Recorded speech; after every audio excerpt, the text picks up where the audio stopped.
la spécificité de la licence 3PE, on va dire que ce sont des apports liés à des connaissances théoriques, pluridisciplinaires, des connaissances professionnelles et cette mise en lien avec des compétences professionnelles. On a toujours une réflexion qui se mène en partant des APSA, parce que finalement c'est le cœur un petit peu de la formation initiale.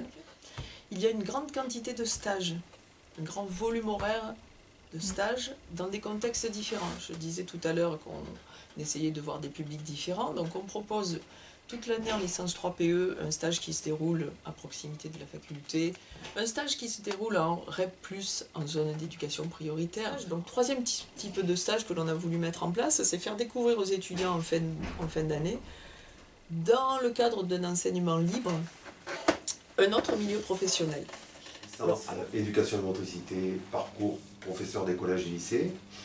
Les étudiants choisissent ce parcours à la fin du 3e semestre, c'est-à-dire au milieu de la 2e année. Ils font un premier stage à l'école primaire et la plupart du temps, ils affermissent ce choix et ils rentrent en licence en 3e année, donc pour les semestres 5 et 6, où là, ils se spécialisent. Une fois qu'ils ont bossé pendant cette année-là chez nous, ils vont rentrer à l'ESP, ils passer le CAPES. Donc cette 3e année, elle est cruciale pour pouvoir attaquer à peu près sereinement la 4e année, où c'est une année qui est une année guillotine, hein. Clairement, on a les très bonnes années, 80% des étudiants qui ont le CAPES, et les mauvaises années, on peut avoir 30% des étudiants qui ont le CAPES. Donc là, c'est des années qui sont extrêmement tendues.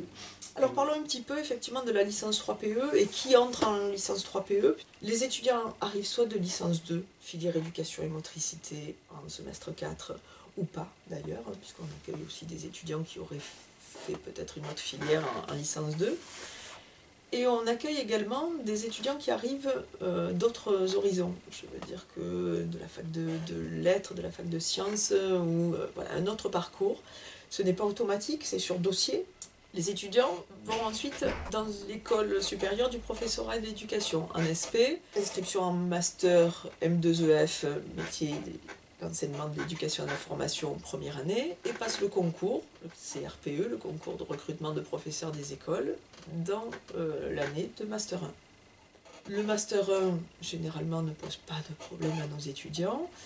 Et en ce qui concerne le concours, on peut dire qu'à la fois, sur le plan des écrits, épreuves d'admissibilité, largement orientées vers le français et les mathématiques, et formation importante pour les oraux du concours.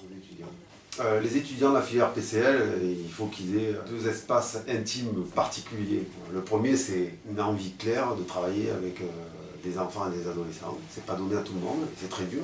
Et cette envie, elle est fondamentale parce qu'on peut enseigner dans un bon lycée avec des élèves qui sont très très sages, mais la plupart du temps, on enseigne à des élèves qui sont plutôt turbulents. Il faut en vouloir pour eux, pour aller travailler avec la banane toute sa vie, quoi.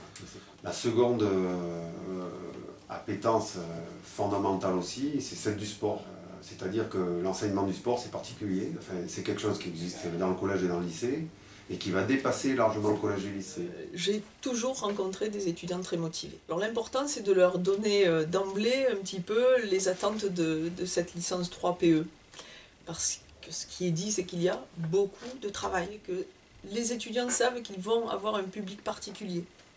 Ils vont s'adresser à un public plus jeune, petite enfance parfois, enfance, et rompre un petit peu avec peut-être des expériences qu'ils avaient eues avec des pré-ados et des ados. Donc des étudiants qui sont intéressés par ce public-là. Des étudiants qui sont intéressés par la polyvalence du métier.